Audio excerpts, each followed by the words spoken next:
సాతాను మాట వింటే మనుషుల యొక్క జీవితాలు ఎలా ఉంటాయి అనేక అంశాన్ని గురించి మనం దేవుని వాక్యాన్ని చూసుకుందాం. సాతాను మనుషుల గురించి ఎప్పుడు కూడా మంచి ఆలోచన అయితే కలిగి ఉండడం. సాతాను ఏం చేస్తాడంటే మనుషుల గురించి ఎప్పుడు చెడు ఆలోచనే కలిగి ఉంటాడు. దేవుడు మాత్రం మనుషుల గురించి మంచి ఆలోచన కలిగి ఉంటాడు. దేవుడు మనుషుల గురించి మంచి ఆలోచన కలిగి ఉంటాడు. కానీ సాతాను ఏం చేస్తారంటే దేవుడి దగ్గర నుంచి వాళ్ళని దూరం చేసి సాతాను తనలో ఉన్నటువంటి ఆ యొక్క శాపాలని, తనలో ఉన్నటువంటి యొక్క మరి ఏదైతే కోల్పోయాడో అదే వాళ్ళకి ఇవ్వాలని చూస్తాడు. సాతాను దేవుడి దగ్గర నుంచి ఏదైతే కోల్పోయాడో దానినే వీరికి ఇవ్వాలని చెప్పేసి చూస్తూ ఉంటాడు. దేవుడు ఏమనుకుంటాడంటే సాతాను కంటే వీళ్ళని గొప్పగా చేయాలి, సాతాను కంటే వీళ్ళని ఉన్నతమైన స్థాయిలో వీళ్ళని ఉంచాలి, వీళ్ళని దీవించాలి, వీళ్ళని ఆశీర్వదించాలి అని చెప్పేసి దేవుడు అనుకుంటాడు. కానీ సాతాను దానికి భిన్నంగా ఆలోచన చేస్తుంది. చూడండి, ఇక్కడ ఆదికాండము 1వ అధ్యాయము 28వ వచనం కాడ నుంచి దేవుడు వారిని ఆశీర్వదించెను. ఎట్లనగా మీరు ఫలించి అభివృద్ధి పొంది విస్తరించి భూమిని నిండించి దానిని లోపరుచుకునుడి. సముద్రపు చేపలను, ఆకాశ పక్షులను, భూమి మీద ప్రాకు ప్రతి జీవిని ఏలుడని దేవుడు వారితో చెప్పాను. హల్లెలూయా. ఇక్కడ దేవుడు ఏం చేస్తుందంటే ఈ అవ్వతోటి ఆదాం గారితో ఏమంటున్నాడంటే వారిని ఆశీర్వదించాడు. వాళ్ళు సృష్టించినప్పుడు వాళ్ళని చూసి వాళ్ళని ఆశీర్వదించాడు. ఏమని ఆశీర్వదించాడు? దేవుడు వారిని ఆశీర్వదించాడు. ఎట్లనగా ఆశీర్వదించాడు? మీరు ఫలించి అభివృద్ధి పొంది విస్తరించి భూమిని నిండించి దానిని లోపరుచుకునుడి. అంతటితో అయిపోయిందా? సముద్రపు చేపలను, ఆకాశ పక్షులను, భూమి మీద ప్రాకు ప్రతి జీవిని ఏలుడని వారితో చెప్పాను. ఈ రకంగా దేవుడు ఏం చేశాడంటే వీరిని ఆశీర్వదించాడు. వీరిని ఆశీర్వదిస్తే ఈ సృష్టి అంతా కూడా మరి ఆదాం గారికి, అవ్వగారికి మరి క్రమేణా లోబడింది. ఎందుకనంటే అది దేవుని మాట కనుక అది లోబడింది. లోబడి మరి అక్కడ ఉన్నటువంటి జంతువులు, క్రూర జంతువులు కానీ, మృగాలు కానీ, ఇంకా వగైరా అక్కడ ఉన్న ప్రతి ఒక్కటి కూడా ఆదాం గారికి, అవ్వకి లోబడి జీవిస్తూ ఉన్నాయి. జీవిస్తూ కొన్ని సంవత్సరాలు ఇలా గడిచింది. మనం చదువుకుంటూ వచ్చేస్తుంటే ఒక అధ్యాయం మనకు వచ్చేస్తుంది. ఇదో ఇయ్యాలో రేపు తెల్లారో జరిగిపోయింది అనుకుంటున్నాం. అలా కాదు. దీనికి కొన్ని సంవత్సరాలు గడిచింది. ఇంచుమించుగా కొన్ని వందల సంవత్సరాలు ఇలాగా వాళ్ళు జీవిస్తూ ఉన్నారు. ఇలా జీవిస్తున్నటువంటి సమయంలో మరి అపవాది అయినటువంటి సాతానుగా పిలువబడేటువంటి అపవాది వీడేం చేశారంటే మరి వీరి యొక్క అభివృద్ధిని, వీరి యొక్క క్షేమాన్ని చూడలేక ఏం చేశారంటే అపవాది డైరెక్ట్గా మరి ఆదాం దగ్గరికి రాకోకుండా ఏం చేశాడు? మరి అవ్వగారి దగ్గరికి వచ్చాడు. అవ్వ దగ్గరికి వచ్చి ఏం చేశాడంటే మరి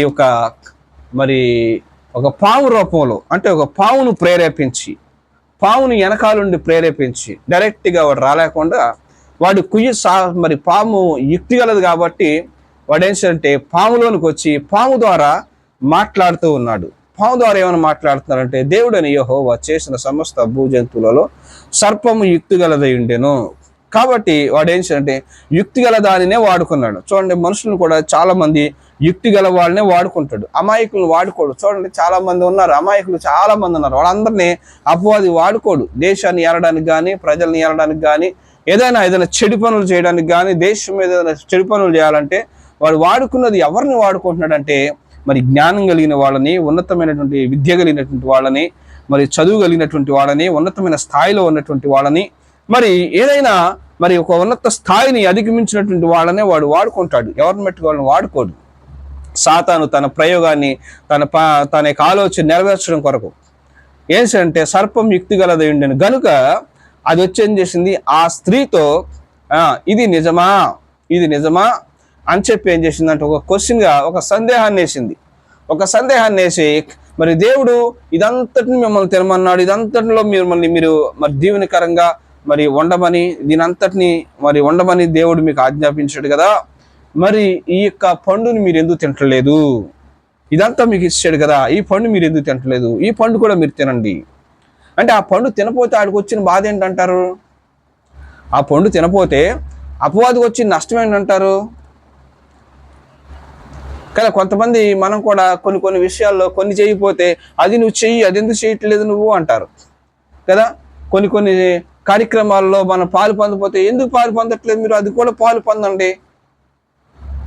కొన్ని సార్లకు మనం వెళ్ళకపోతే, మీరు అక్కడికి ఎందుకు రావట్లేదు? మేము వెళ్తున్నాం కదా, మాతో కూడా మీరు రండి. ఎవరిని వాడుకుంటాడు అక్కడ?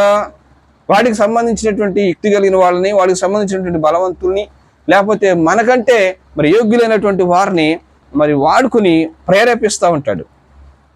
అన్ని పనులు తింటే వాడికి ఎందుకు, తినపోతే వాడికి ఎందుకు? తింటే వాడికి ఎందుకు, తినపోతే వాడికి ఎందుకు? వాడు మాత్రం ఏం చేస్తాడంటే తినమని చెప్తున్నాడు. దేవుడు ఏం చెప్పాడు? తినొద్దు అన్నాడు. దాన్ని క్యాచ్ చేసుకున్నాడు. దేవుడు ఏమన్నాడు? తినొద్దు అన్నాడు. వాడు దాన్ని ఏం చేశాడు? క్యాచ్ చేసుకున్నాడు. దేవుడు తినొద్దన్న పని, దేవుడు తినొద్దన్న పండు తినిపిస్తే ఏమవుద్ది అక్కడ? వీడు గొప్పడు అవుతాడు, దేవుని తగ్గించిన వాళ్ళు అవుతారు వీళ్ళు. ఏంటి తద్వారా వీళ్ళకి ఏమొస్తుంది? దీవెన వస్తుందా అంటే దీవెన రాదు. దేవుడు వీరిని దీవించాడు. ఏమని దీవించాడు? మీరు ఫలించి అభివృద్ధి పొందండి అని అక్కడ దీవించాడు కదా. 1వ అధ్యాయం 8వ వచనంలో దేవుడు అక్కడ దీవితే ఆ దీవెన పొందుకుని వాళ్ళు జీవిస్తూ ఉన్నారు. ఇప్పుడు వరకు 3వ అధ్యాయం వరకు ఏమంటే వాళ్ళకి ఎటువంటి సమస్య లేదు, వాళ్ళు హ్యాపీగా బతుకుతున్నారు. వాళ్ళు హ్యాపీగా బతుకుతూ ఉంటుంటే వాడు మధ్యలో వచ్చి, మీరు ఆ పండు ఎందుకు తింటలేదు? దేవుడు మీరు ఆ పండు ఎందుకు తింటలేదు? మీరు ఆ పండు తినాలి, మీరు ఆ పండు తినాలి అని చెప్పి ఆ పండుని గురించి అపవాదితో మాట్లాడుతున్నాడు. కొంతమంది, మేము సినిమాలకు వెళ్తున్నాం, నువ్వెందుకు రావు? మేము సీరియల్ చూస్తున్నాం, నువ్వెందుకు రావు? మేము మందు తాగుతున్నాం, నువ్వెందుకు తాగవు? మేము అక్కడికి వెళ్తున్నాం, నువ్వెందుకు రావు? మేము పెడితే నువ్వెందుకు తినవు? మీరు పెట్టిన మేము తింటున్నాం, మేము పెట్టిన మీరెందుకు తినరు కదా. ఇలాగని చెప్పేసి వాళ్ళు ఏం చేస్తారంటే ఇలా ప్రేరేపిస్తూ ఉంటారు. ఎందుకంటే దేవునికి దూరం చేయడం కొరకు. దేవుని ఆజ్ఞ అంటే తినొద్దు అన్నాడు, అంతే. జస్ట్ వాళ్ళు ఆగిపోవాలి. అక్కడ మనం ఆగిపోవాలి. వాళ్ళకి కట్టుబాటు లేదు. కట్టుబాటు లేదు కాబట్టి వాళ్ళు ఏదైనా తింటారు, ఏదైనా చేస్తారు, ఎటైనా వెళ్తారు. కట్టుబాటు ఉన్న వాళ్ళు కొన్ని కట్టుబాట్లకి, కొన్ని నియమాలకి ఆగిపోతారు. దేవుడు ఆదాముకి కొన్ని కట్టుబాట్లు పెట్టాడు. ఏమని కట్టుబాట్లు పెట్టాడు అని అంటే, ఇదంతా తినండి, అది తినొద్దు అన్నాడు. అక్కడ 2 ఫలవృక్షాలు సపరేట్ పెట్టాడు. ఆ 2 మీరు తినొద్దు అన్నాడు. ఆ కట్టుబాటుని ఉల్లంఘించాడు అపవాది. ఉల్లంఘించేలాగా చేశాడు, ప్రేరేపించాడు. ఎప్పుడైతే దేవుని మాట వినకుండా వాళ్ళు ఆ అపవాది మాటను వాళ్ళు మరి అంగీకరించిందో, హవ్వగారు అంగీకరించిన తర్వాత నెక్స్ట్ ఏమైంది? వాళ్ళు మరి పండు తిన్నారు. దేవుడైతే వీళ్ళని మహిమాత్మతో నింపాడు. ఏ ఆత్మతో నింపాడు? మహిమాత్మతో నింపాడు. మహిమ దేహంతో దేవుడు వారిని నింపాడు. మహిమ దేహము మహిమాత్మతో దేవుడు వారిని నింపితే, ఈ మహిమ దేహాన్ని, మహిమాత్మను అపవాది చూడలేక వేళల్లోంచి మహిమను తీసివేయాలి. ఏళ్లలో నుంచి ఈ మహిమను తీసివేయాలి, మహిమను దొంగిలించాలి. మహిమను దొంగిలిస్తే ఏమవుద్ది? నార్మల్ వాళ్ళు అయిపోతారు. కాబట్టి వీళ్ళేం చేయాలి? నార్మల్ వ్యక్తులుగా చేయాలి, శక్తి లేని వాళ్ళుగా చేయాలి. దేవుని మహిమలో వాళ్ళకి దిగంబరత్వం వాళ్ళకి కనపడలేదు. దేవుని మహిమలో వాళ్ళ సిగ్గంటూ వాళ్ళకి తెలియలేదు.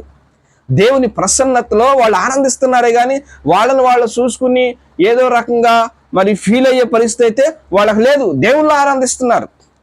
ఒకసారి దావీదు కూడా ఇలాగే ఏం చేస్తున్నాడు?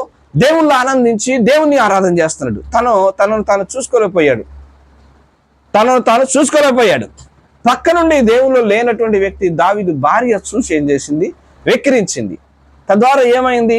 శాపం తెచ్చుకుంది. తద్వారా ఏమైంది? బతికినంతకాలం గొడ్రాలుగా బతికింది. అంటే దేవుని మహిమ చేత ఏ వ్యక్తి అయితే నింపబడతాడో తనను తాను చూసుకునే పరిస్థితి ఉండదు. అలాగే ఆదాము అవ్వ దేవుని మహిమ చేత నింపబడ్డారు కాబట్టి, దేవుని మహిమ చేత వాళ్ళు నడిపించబడుతున్నారు కాబట్టి వాళ్ళకి ఏమేమి లేదు, వాళ్ళ సిగ్గు తెలియలేదు, వాళ్ళ దేహం గురించి వాళ్ళకి అవగాహన లేదు. వాళ్ళు ఎలా ఉన్నారంటే వాళ్ళు హ్యాపీగా ఉన్నారు. వాళ్ళు ప్రతిరోజు దేవుని కలుసుకుంటున్నారు, ప్రతిరోజు దేవునితో ఆనందిస్తున్నారు, దేవుడితో మాట్లాడుతున్నారు, దేవుడు చీరుతో మాట్లాడుతాడు. చూడండి, ప్రతిరోజు దేవునితో మాట్లాడుకునే వాడికి ఎలా ఉంటుంది అంటే దేవుని ఆత్మ వీరు కూడా కలిగి ఉంటారు, దేవుని మహిమ వీళ్ళు కూడా కలిగి ఉంటారు, దేవుని ప్రసన్నతను వీళ్ళు కూడా కలిగి ఉంటారు. ప్రతిరోజు ఉదయం సాయంత్రం దేవుడితో వీళ్ళు మాట్లాడుతూ ఉన్నారు. మాట్లాడుతున్నటువంటి ఆ సమయంలో వాళ్ళు ఎలా ఉన్నారంటే మహిమాత్మ చేత నింపబడి దేవుణ్ణి డైరెక్ట్గా దేవుడే వచ్చి వాళ్ళతో మాట్లాడుతున్నప్పుడు, దేవుడు వీళ్ళతో కాసేపు గడిపెళ్తున్నప్పుడు దేవుళ్ళు ఉన్నటువంటి ఆ ప్రజెన్స్ ఏమైందంటే వీళ్ళల్లో కూడా వెళ్ళి వీళ్ళ మహిమ చేత వెలిగించబడుతూ ఉండేవాళ్ళు. ఆ ప్రజెన్స్ వాళ్ళలో కనబడేది. మోషే ఒకసారి దేవుడి దగ్గర 40 రోజులు రాత్రి పగలు గడిపినప్పుడు మరి కొండ మీద నుంచి దిగి వచ్చినప్పుడు మరి ఆయన ముఖము ప్రకాశిస్తూ ఉంది, ఆయన ముఖము ప్రకాశిస్తూ కనబడుతుంది. అక్కడ ఇశ్రాయేలు ఎవరు చూడలేకపోయారు కదా. యేసు ప్రభు వారు మరి కొండ మీద ప్రార్థన చేస్తున్నప్పుడు ఆయన ముఖం రూపం మారింది. మహిమా పర్వతం మీదకి వెళ్ళినప్పుడు పేతుని, యాకోబుని, యోహాన్ని ఆయన తీసుకుని వెళ్ళినప్పుడు ఆయన ముఖ రూపం మారింది, తేజో మహిమగా మారాడు. అలాగే ఈ ఆదాము అవ్వ కూడా దేవుని మహిమ చేత నింపబడ్డారు. నింపబడి వాళ్ళు ఏంటో వాళ్ళు చూసుకోవట్లేదు, దేవుని ఆత్మ మైకంలో వాళ్ళు ఉన్నారు. కానీ అపవాది వచ్చి దేవుడికి తినొద్దన్నాడుగా, నువ్వు ఇది ఎందుకు తింటలేదు, దేవుడికి వద్దన్నాడుగా, నువ్వు ఎందుకు తింటలేదు, నువ్వు ఎందుకు తింటలేదు, దాని గొడవ వాడికి ఎందుకు? ఎందుకంటే దేవుని నుంచి ఏదో రకంగా వీరిని వేరు చేయాలి, దేవుని నుంచి ఏదో రకంగా వీరిని వేరు చేయాలి. వేరు చేయాలంటే ఏంటి కారణం ఏంటి? ఏదైనా ఒక రీజన్ కావాలి. ఒక తప్పు చేశారనే రీజన్ కావాలి, ఆజ్ఞను ఉల్లంఘించారనే రీజన్ కావాలి. ఆజ్ఞను హేతువు చేసుకుని వీరిని ఏం చేయాలి? కొట్టాలి. ఆజ్ఞను హేతువు చేసుకునే వీరిని కొట్టాలి, వీరిని దూరం చేయాలి, వీరిని శపించబడిన వారిగా చెయ్యాలి, వీరిని శపించబడిన వారిగా చెయ్యాలి అని చెప్పేసి అపవాది ఏం చేశాడంటే మెల్లగా వచ్చి అవ్వని కాకాపట్టి అవ్వ ద్వారా తినిపించేంత వరకు కూడా అక్కడే ఉన్నాడు. పండు కోసుకుని తిను, పండు కోసుకుని తిను, ఆ పండు కోసుకొని తిను, ఆ పండు తిను, ఆ పండు తిను, ఆ పండు తిను, ఆ పండు తిను అని చెప్పేసి నువ్వు జ్ఞానవంతురాలుగా అయిపోతావు, నువ్వు బలవంతురాలుగా అయిపోతావు, నువ్వు దేవదత్తులా మారిపోతావు, నీ కళ్ళు తెరవబడతాయి. ఎన్ని చెప్పింది? ఎన్నో మాటలు చెప్పింది కదా. నువ్వు జ్ఞానవంతురాలుగా మారిపోతావు, నువ్వు మరి ఎంతో దేవతలా మారిపోతావు అని చెప్పేసి ఆ స్త్రీతోటి చెప్పినప్పుడు అదేం చేసింది? అవగారు ఏం చేసింది? వెళ్ళిపోయి చక్కగా ఆ పండు తినేసింది. ఆ పండు తినగానే జరిగినటువంటి విషయం ఏంటంటే ఆ ఆవిడలో అప్పటి వరకు ఉన్నటువంటి ఆ మహిమ, అప్పటి వరకు దేవుని మాట విన్నంత కాలము ఉన్నటువంటి ఆ ప్రజెన్స్, ఆ మహిమ, దేవుడితో మరి దేవుడి మాట విని మరి ఆ మాట ప్రకారంగా ఆ మాటలో జీవించినంత కాలము ఆవిడలో ఉన్నటువంటి ఆ దేవుని మహిమ ఏం చేసింది? ఎప్పుడైతే సాతాను మాట విని ఆ ప్రకారం జరిగించగా దేవుని మహిమ ఆ వారిని విడిచి వెళ్ళిపోయింది. జాగ్రత్త గమనించాలి. చాలా మంది ఏం చేస్తారంటే దేవుని మాట వినాలి, అలాగే లోకంలో కొన్ని మాటలు కూడా వినాలి, అటు ఆళ్ళు కావాలి, వీళ్ళు కావాలి. అప్పుడప్పుడు వీళ్ళతో కూడా మనం ఉండాలి, వాళ్ళతో కూడా దేవుడితో కూడా మనం ఉండాలి. మనం ఎక్కడున్నాం? లోకంలో ఉన్నాం కాబట్టి అందరితో మనం అన్నిటిలో మనం పాలు పొందాలి సుమా అని చెప్పేసి కొంతమంది వాళ్ళను అణుచుకోలేక, దేవుని మాటను మరి నెరవేర్చలేక, దేవుని చిత్తాన్ని నెరవేర్చలేక, దేవుని మాటను వినలేక ఏం చేస్తారంటే అపవాది కూడా లోబడుతూ ఏం చేస్తారంటే వీళ్ళని మరలా కవర్ చేసుకుంటూ ఉంటారు. తద్వారా వీళ్ళు ప్రార్థన చేసినప్పుడు వీళ్ళ ద్వారా కార్యాలు జరగవు, వీళ్ళు శ్రమలు అనుభవిస్తూ ఉంటారు. వీళ్ళ ఇంట్లో శ్రమలు కొలువై ఉంటాయి. ఏం కొలువై ఉంటాయి? శ్రమలు కొలువై ఉంటాయి. అపవాది నివాసం చేస్తూ ఉంటాడు, రోగాలు వస్తూ ఉంటాయి, దరిద్రం అనుభవిస్తూ ఉంటారు.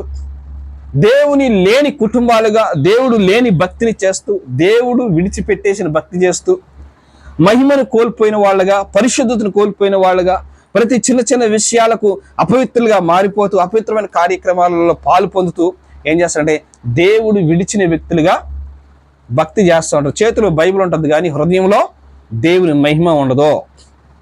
చేతిలో ఏముంటుంది? బైబిల్ ఉంటుంది కానీ హృదయంలో ఏముండదు? దేవుని మహిమ ఉండదు. దేవుని మహిమ, దేవుని ప్రజెన్స్ ముఖంలో కనబడదు, జీవితంలో కనబడదు, మాటల్లో కనబడదు, ప్రవర్తనలో కనబడదు.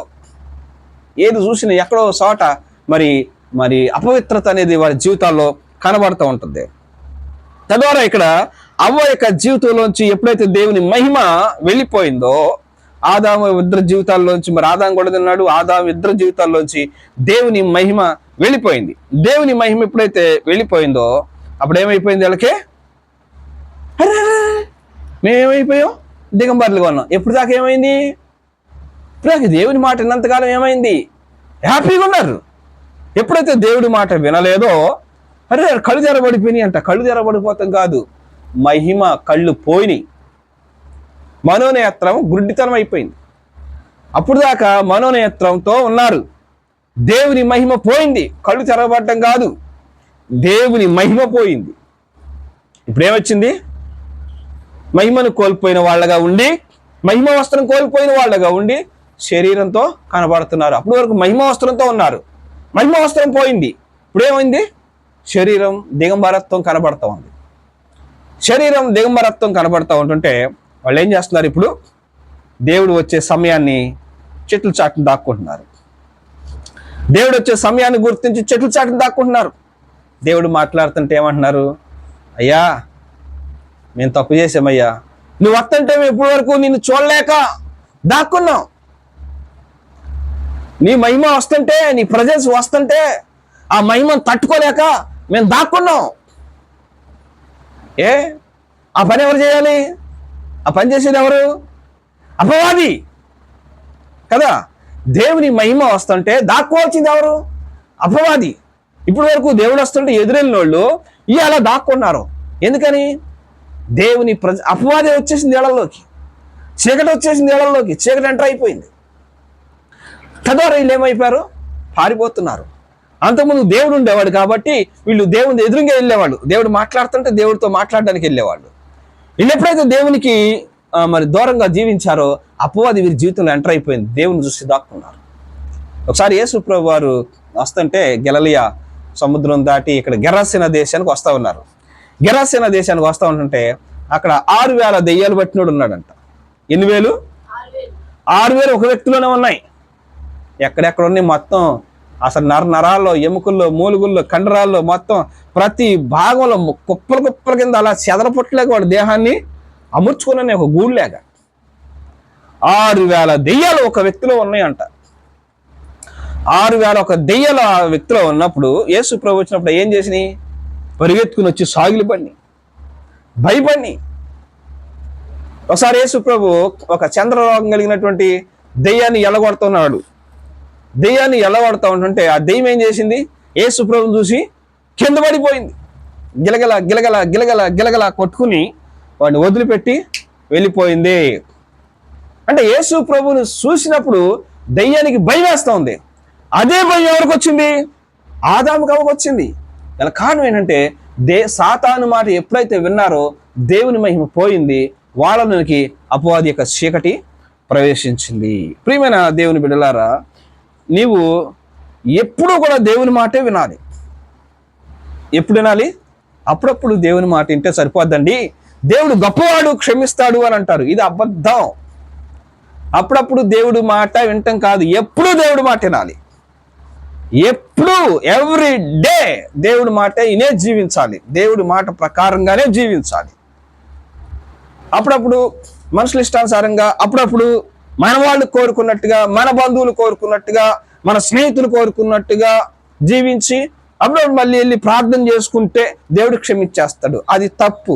ఏప్రిల్ రాసిన పత్రిక 6వ అధ్యాయంలో మాట ఉంటుంది, ఒకసారి వెలిగించబడిన తర్వాత మరలా తప్పు చేస్తే వాడికి పాప క్షమాపణ లేదు, కానీ ఉగ్రత దినమందు న్యాయ తీర్పు కోసం ఎదురు చూడాలంట. ప్రియమైన దేవుని బిడ్డ, దేవుడు ఏం చెప్పంటే ఆదాంతో నీవు తిను దినమున చస్తావని చెప్పాడు.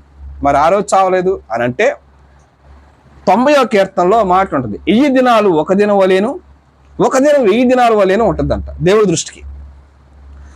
దృష్టికి 1000 రోజులు ఒక రోజులాగా ఉంటుందంట. 1000 సంవత్సరాలు దేవుని దృష్టికి ఒక్క రోజులాగా ఉంటుందంట. ఒక్కరోజు దేవుని దృష్టిలో 1000 సంవత్సరాలాగా ఉంటుందంట. ఆదా 5 సంవత్సరాలు బతికాడు. ఎన్ని సంవత్సరాలు బతికాడు అని అంటే 930 సంవత్సరాలు బతికాడు. 930 సంవత్సరాలు బతికాడు. అంటే రోజు జీవించాడా దేవుని సన్నిధిలో? సంవత్సరాలు అయితే జర్నీ. దేవుని సన్నిధిలో ఒక రోజున జీవించాడా? 1000 సంవత్సరాలు ఒక రోజు అంట దేవుడి దృష్టిలో.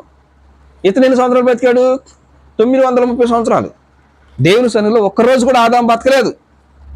దినము చస్తా ఉన్నాడు. దేవుని లెక్క వేరు, మన లెక్క వేరు.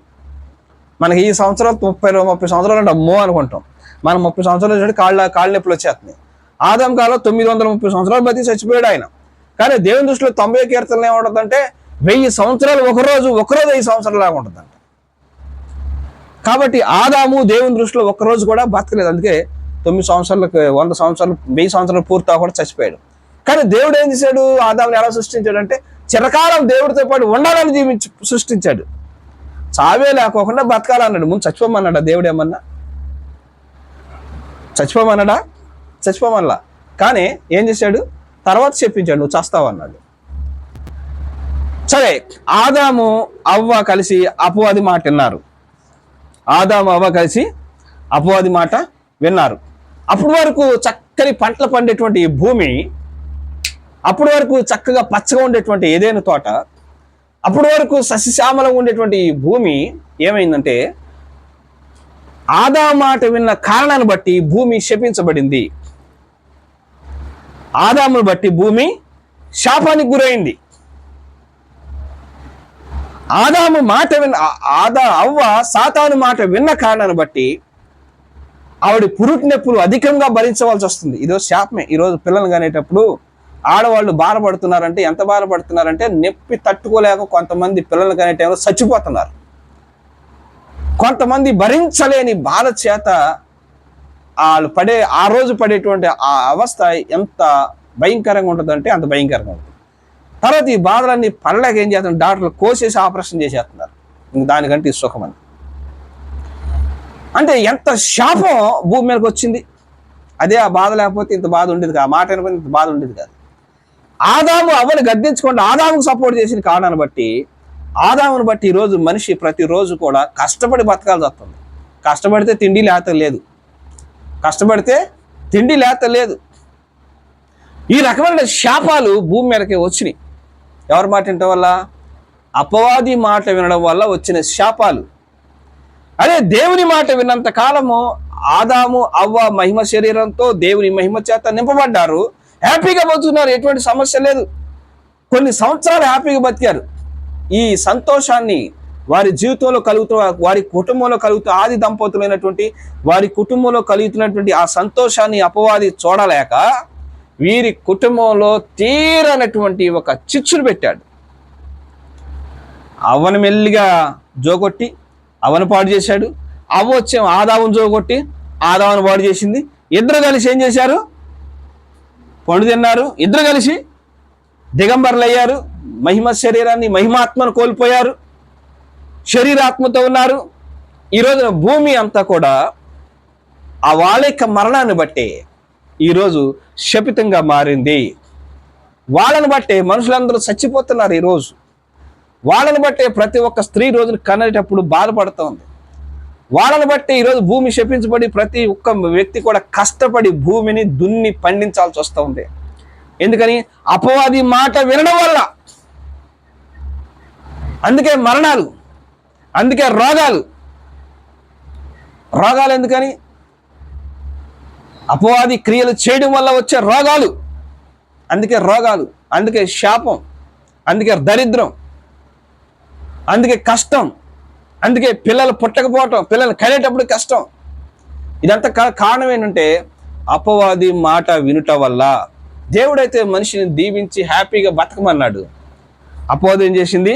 ఏ నోటితోటైతే దేవుడు మరి వారిద్దరిని దీవించాడో అదే నోటితోటి వారిని శపించేలాగా చూడండి. ఏ నోటితోటి దేవుడు దీవించాడు? మొదటి వచనం చూడండి. మొదటి అధ్యాయము 28వ వచనంలో ఏముంటుందంటే అక్కడ దేవుడు వారిని ఆశీర్వదించాను. ఎట్లనగా మీరు ఫలించి అభివృద్ధి పొంది విస్తరించి భూమిని నిండించి దానిని లోపరుచుకునుడి. సముద్రపు చేపలను, ఆకాశ పక్షులను, భూమి మీద ప్రాకు ప్రతి జీవిని ఏలుడని దేవుడు వారితో చెప్పాను. ఈ రోజున మనిషి కుక్కను చూస్తే భయపడుతున్నాడు. ఆ రోజున ప్రతి జీవిని ఏలమన్నాడు దేవుడు. ఏలమన్నాడా? ఈరోజు కుక్కను చూస్తే భయపడుతున్నాడా లేదా? ఈరోజు నేల మీద కాళ్ళు చేతులు లేని నేల మీద పాకి పాము చూస్తే భయపడుతున్నాడు. ఏదైనా పెద్ద పక్షితో భయపడుతున్నాడా లేదా? ఈరోజు అడవులోకి వెళ్తే భయం. ఎందుకని? అక్కడేముంటాయి? పులులు ఉంటాయి, సింహాలు ఉంటాయి, తోడేళ్ళు ఉంటాయి, రేస్ కుక్కలు ఉంటాయి, లేకపోతే కొండ సెలవులు ఉంటాయి. ఎందుకని? అప్పుడు ఆదాము మనిషికి భయపడాయి. అమ్మో, మనిషి వస్తున్నాడని భయపడాయి. ఈరోజు మనిషి వాటికి భయపడాల్సి వచ్చింది. గల కారణం ఈరోజు అందరూ భయపడుతున్నారు. చూడండి, ఇక్కడ 3వ అధ్యాయంలో 16వ విషయంలో అక్కడ ఏముంటుందంటే 15వ వచనం కానీ చదువుదాం. మరియు